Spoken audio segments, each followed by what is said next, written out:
ओम स्थापकाय च धर्मस्य सर्वधर्मस्वरूपिणे अवतार वरिष्ठाय রামকৃষ্ণায় তে নমঃ। উইলিয়াম বা উইলিয়ামস ভারতীয় খ্রিস্টান ছিলেন। তিনি দুই পুরুষের প্রোটেস্ট্যান্টপন্থী খ্রিস্টান।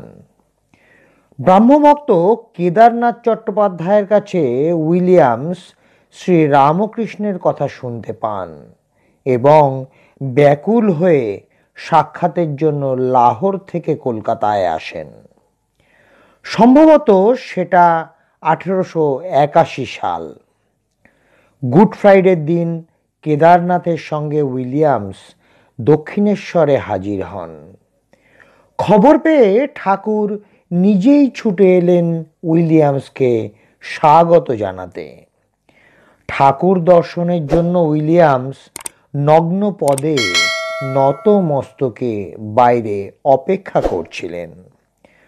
ঠাকুর সামনে আসা মাত্র চরণ চুম্বন করে অশ্রুজলে পা ভিজিয়ে দিলেন।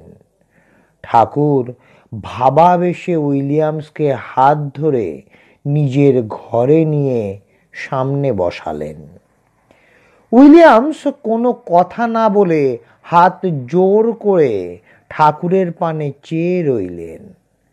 ঠাকুর তাকে একটি মাদুরে বসিয়ে নিজেও আর একটি মাদুরে সামনাসামনি বসলেন। বললেন, দেখো, এক আঙ্গুল ফাঁক রাখলাম। কিন্তু কি ভাষাতে বললেন? সম্ভবত হিন্দিতে, কেননা কাজ চালানোর মতো হিন্দি ভাষা দুজনেই বলতে পারতেন। উইলিয়ামস বললেন, মাদুরে এক আঙ্গুল ফাঁক থাকলো বটে, কিন্তু হৃদয়ে কোনো ফাঁক রইল না। ঠাকুর তাকে আরো 2 দিন আসতে বলেন মনোবাসনা পূরণের জন্য। কাজেই ধরে নেওয়া যায় উইলিয়ামস ঠাকুরের কাছে 3 দিন এসেছিলেন। ঠাকুরের আজ্ঞায় তিনি জুতো খুলে রেখে মন্দিরের বাইরে থেকে মা ভবতারিণীকে প্রণাম করতে যান এবং মা কালীর পরিবর্তে যীশু খ্রিস্টের মূর্তি দেখে আশ্চর্য হয়ে কাঁদতে কাঁদতে বসে পড়েন। এরপর কাঁদতে কাঁদতে ঠাকুরের কাছে ফিরে এলে ঠাকুর হাসতে হাসতে বলেন, কেমন বিশ্বাস হলো তো?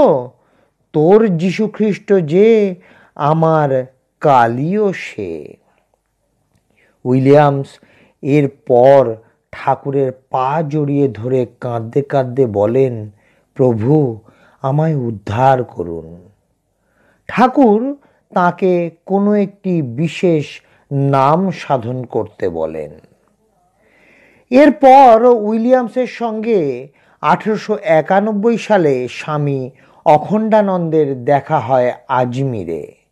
তখন তার বেশ উন্নত অবস্থা এবং প্রায় সন্ন্যাসী। তিনি নিজেই স্বীকার করেছিলেন যে পূর্বে তাঁদের শিক্ষা ছিল দেবদেবীকে ঘৃণা করা, কিন্তু কি সৌভাগ্য, প্রভুর কৃপায় নবজীবন লাভ করেছি। একদিন রামচন্দ্রের সঙ্গে হাঁটতে হাঁটতে উইলিয়ামস ঠনঠনিয়া কালীবাড়িতে হাজির হয়েছিলেন এবং মাথা নিচু করে সেলাম করেছিলেন। জিজ্ঞাসা করলে বলেছিলেন, আমাদের খ্রিস্টকে দর্শন করলাম। গৌরীমাকে মেরি মাতা বলে প্রণাম করে উইলিয়ামস পরম শ্রদ্ধা ভরে আশীর্বাদ ও প্রসাদও গ্রহণ করেছিলেন। আজকের পাঠের তথ্যসূত্র শ্রী রামকৃষ্ণ ও উইলিয়ামস, লেখক শ্রী জ্যোতির্ময় বসু রায়, উদ্বোধন থেকে। জয় শ্রী রামকৃষ্ণ, জয় শ্রী রামকৃষ্ণ, জয় শ্রী রামকৃষ্ণ।